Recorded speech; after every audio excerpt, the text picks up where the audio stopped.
Hi everyone, today we're going to be making a pastry called Kouign-Amann, and I'll explain why it has a funky spelling in class. This recipe is kind of in two parts, so I'll go over the first part now, and for that you're going to need 2.5 cups of flour, which I'll obviously measure out later, a tablespoon of melted butter, a teaspoon of dry active yeast, which comes in these little packets here, and I've measured that out, a cup of warm water, a teaspoon of salt, and a tablespoon of regular granulated white sugar. Hi everyone, these videos go pretty fast, but the Kouign-Amann process is pretty long.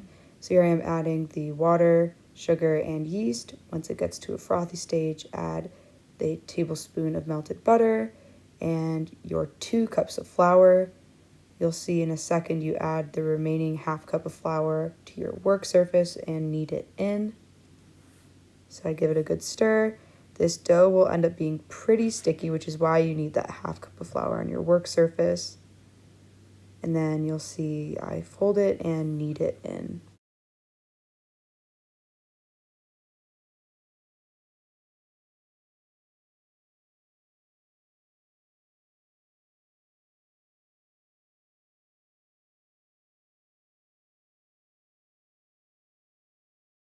So after kneading the dough, I butter a bowl. This is where the dough will rise. And so you just add the butter so it doesn't stick to the sides. And then you're going to want to cover it with something, either a plate or plastic wrap like I use, or beeswax wrap, which is more sustainable than plastic wrap. I'm so sorry. And you're going to put it in a warm, dry place for it to double in size. So this process took about 2 hours for me. It'll depend on the humidity in your house or where you put it.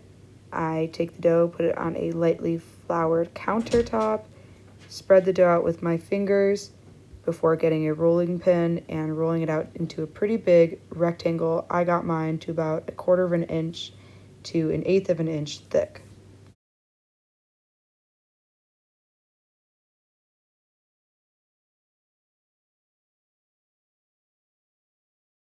Here I am grating unsalted butter. You want to make sure this butter is literally ice cold. Keep everything as cold as possible. So after I grate it, I spread it out on the dough, and you'll see I take the dough in thirds and fold it over itself, press it in and sort of square it up before I put it in plastic wrap and put it in the fridge for about 30 minutes or until it's just cold and firm.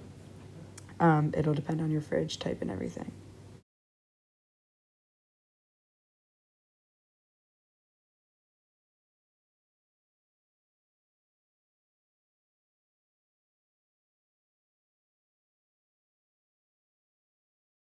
Again, it's just really important that you keep everything cold, so try not to handle it so much. I put it on a metal baking sheet to try and conduct as much of the cold around the dough as possible.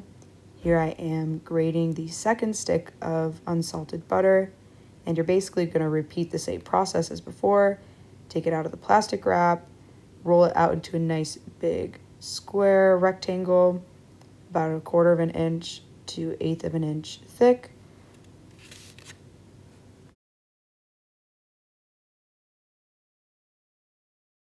And here's a cameo for my dog Oliver, who likes to counter serve. And him licking the flour off his mouth. I promise I cleaned the countertop afterwards.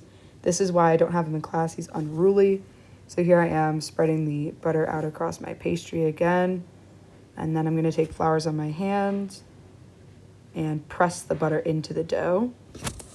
And then I'm going to fold it in thirds again.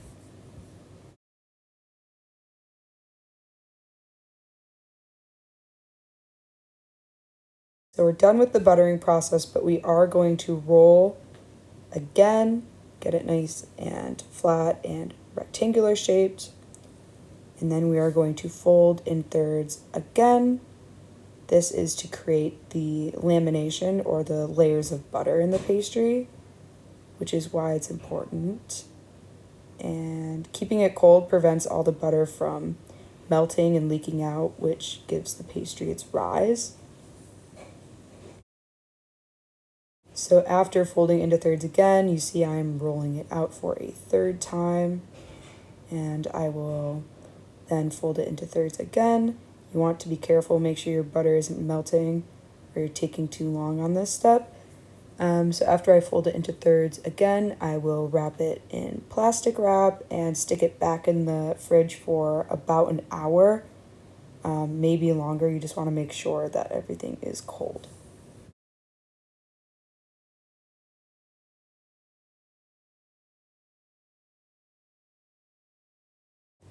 So while that's in the fridge, I am buttering my muffin tins. You want to make sure you get butter everywhere so that it prevents sticking. And the butter and salt sugar combination will create a caramel on the outside of the Kouign-Amann. So I shake the salt and sugar mixture around in the tins. So after the dough has had time to chill, I spread the salt and sugar mixture out on my work surface and on top of the dough as I roll it out. Essentially, you're pressing the salt and sugar into the dough. So as you roll it out, you gradually add more and more of the mixture and it presses into the dough. So while this is going on, you're going to notice that your dough gets a little bit wet. That means you want to work quickly, things are melting, and the salt is going to sort of eat at the dough, so you want to work quickly. I am cutting off the rough edges of the dough and cutting it into 12 pieces. You see I kind of struggle with this. I accidentally mismeasure. I meant to cut 12 and I was going to cut 15, so I had to stop myself, then add a little bit of dough to the middle section. Here you see I am folding all four corners together into the center and putting it in the tin. There's a lot of ways to fold Kouign-Amann, but this is the one that I found. So I'm just taking the four corners, pinching them in. I personally wish I was neater on this step. It would have ended up being more even. Here it's in the oven. You can see the butter bubbling. Take it out, and you want to be very quick about taking them out of their tins because the caramel will stick them in there. So as soon as you take it out, get them out of the tins, and here's the finished result.